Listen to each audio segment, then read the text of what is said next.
What's up, fellow Gen Xers and enthusiasts? Welcome to X-hale Rewind, where we're all about celebrating our unique experiences growing up as part of Gen X. We witnessed some truly impactful moments, like the Desert Storm, the Challenger explosion, the tragic passing of Princess Diana, and the death of rock legend Kurt Cobain. But hey, we also saw some truly amazing things like the Berlin Wall coming down, the rise of MTV, the birth of arcades, the launch of the We Are the World video, mixtapes, and playing Oregon Trail on the first school computers. And we are here to share with you just a little bit about what life was like as a Gen Xer. Exhale and Rewind, Episode 2. What is up, and welcome back to Exhale and Rewind on Mike and Juju Smoke Room, y'all. I am your boy and your host, Mike. And I'm your co-host, Juju. Tonight, we're talking about the golden age of entertainment technology. We've got a lot to cover, so get comfortable. All right, guys. Let's start off with those little mixtapes. People today really can make a playlist fast, in seconds. But they're kind of missing out on what made mixtapes so special, y'all. That's right. The time investment alone made them meaningful, and it made a handcrafted gift. Let's walk through the whole process. First, you needed good equipment. Now, a quality tape deck, essential. And if you could get your hands on a dual cassette, hey, that was ideal. And the tapes themselves mattered. You had your basic types. Type 1 was standard, but Type 2 gave you better high frequencies. If you were serious, you went for the chrome tapes. Hey, you remember those little tabs on top? And you had to break them off to prevent from recording over something? Yeah. And if you changed your mind, you could cover the hole with a piece of tape. That's right. Well, let's talk about the actual art of creating a mix. Alright, so first, you had to plan it all out ahead. You couldn't just throw some songs together randomly. You had transitions, you had timing, it was all crucial. Right. You couldn't put a slow jam right after heavy metal. Had to ease into it, and timing was everything. That is right. You sat there with your track list, calculating those times. And remember, each side of a 90-minute tape only gave you about 45 minutes. But you also needed those buffer spaces too, so. And recording from radio required perfect time. That's right. Waiting through commercials, hoping the DJ wouldn't talk over the intro or outro. And sometimes you'd catch that damn weather report in the middle of your favorite song, you know? The real pros knew which stations had the top 9 at 9. Or commercial-free hours, you plan your whole evening around it. Definitely. I really miss those late night playlist and host Casey Kasem. Yeah, Casey Kasem. Just all those old greats.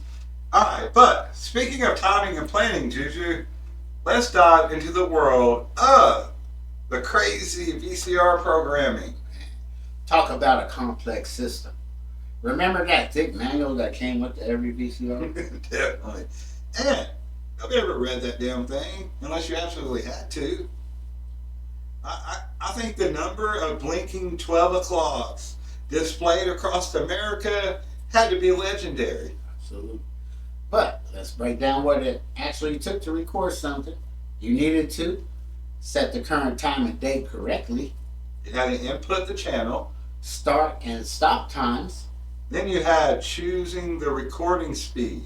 You had SP, LP, or EP. And I still don't know what none of those actually fucking mean. I thought it was like slow play, long play, and extended play, but I don't know. Make sure you had enough tape. And you prayed that nobody came in while you were out of the room and changed the damn channel. Alright guys, so those recording speed choices were crucial too. Now, SP, it would give you the best quality, but it only had 2 hours on a tape. And then you had EP, which gave you 6 hours, but that quality was shit, y'all. Let's just say watching sports on EP was an adventure. You lose sight of the ball completely. It looked like a bunch of grown men running around playing tag or something. And then you had the tracking adjustments. having to fine tune that tracking knob was like freaking doing mad science or something. Yeah. Remember the automated tracking systems that came later? Definitely. That little auto tracking message would pop up, and you just hope it worked. Right. All right, guys. So we have somebody on standby on audio that's been watching live who's going to join us for a minute.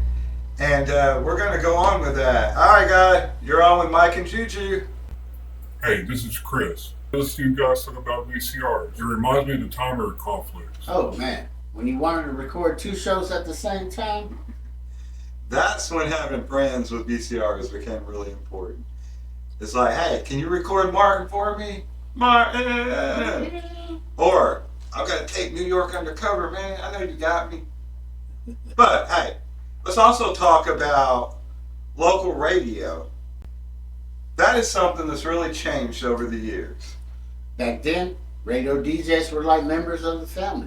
You knew their voices, their personalities, their catchphrases. Remember Late Night Larry? He knew every listener by name and called them regularly. And they actually took requests, guys. Not from some pre-approved list, but real, actual requests. The request line was like winning the lottery. You dial over and over, getting that busy signal.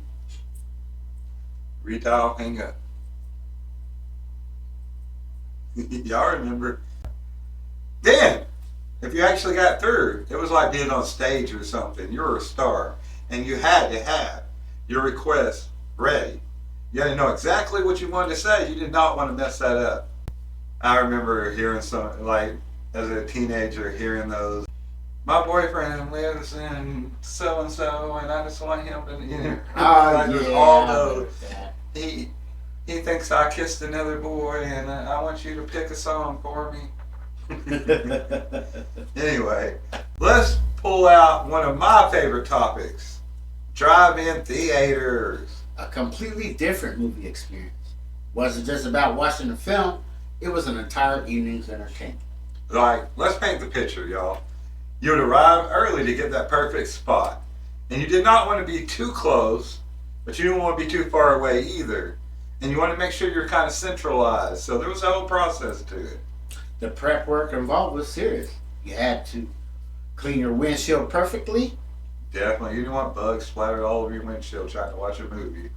You also had to test your car radio ahead of time or grab one of those crappy portable ones. Bring comfortable seating if you wanted to sit outside. You had to pack snacks ahead of time or plan for that concession stand visit, which sucked.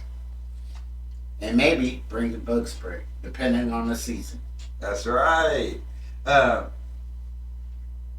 was always an adventure as a kid going to the drive-in movie because we'd always play off on this little playground by the woods away from our parents, and like it was just a different time back then. Also, let's talk about speaker technology and how it's evolved over the years. Like those old window-mounted speakers, they were huge. They were like chrome looking. They were abrasive. Bulk. If they worked. Yeah. At the time, it didn't work. And if you forgot to remove it before driving away. The shift to radio broadcasting was huge. Suddenly you had a clear stereo sound in your car. Definitely. Radio broadcasting was such an advancement. Such a difference, you know, but something reminiscent about that time and pulling out that, you know, because back then it was huge to us. Yeah, very huge. All right, guys, we're going to move on though. Let's talk about capturing memories. The evolution of home video recording. That's right. Starting with Super 8 film, which was really a game changer for home movies. It definitely was. The crazy thing about Super 8 was that it forced you to be selective about your art. Film was expensive as hell, and you could not review your footage immediately like today.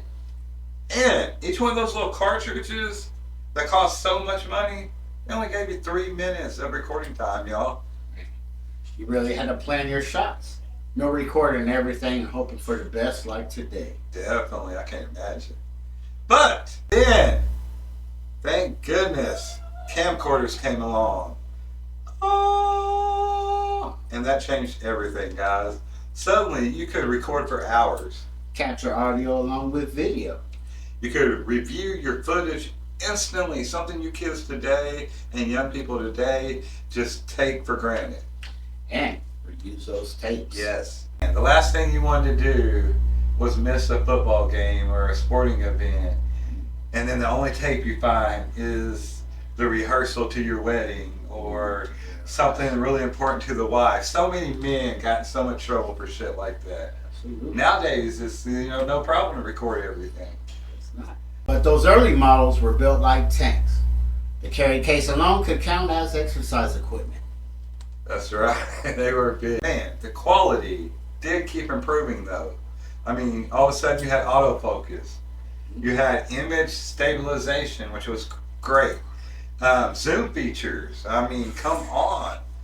Like, it goes on and on from those early 8mm and early VHS camcorders to the capabilities kids today are born into in the world of technology. Right on. Speaking of this and technology and stories from our childhood, let us know your stories in the comments. All you fellow Gen Xers and everyone that came after or before, let us know your stories. Please. As we wrap up tonight's episode, it's fascinating to see how each of these technologies shaped how we experience entertainment. Hey, they each required more effort than today's alternatives. But I say the effort is what made the experiences so much more meaningful. That's right. Whether it was carefully crafting the perfect mixtape, Programming the VCR just right so you did not miss that favorite show, calling the radio station to make a request. I love you, baby. Come back. I'm sorry. Enjoying a movie under the stars at a drive-in. Man, come on. Dang. Or capturing precious moments on film or video. Yeah. Each one required intention and engagement. You couldn't just press a button and make it all happen. Really makes you think about what we gained and lost with modern technology. Right? And with that said, Juju, that's going to do it for tonight's episode of X-hale and Rewind.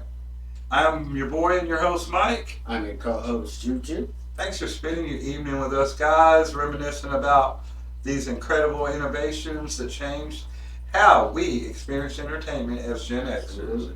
Good night, everyone. Peace.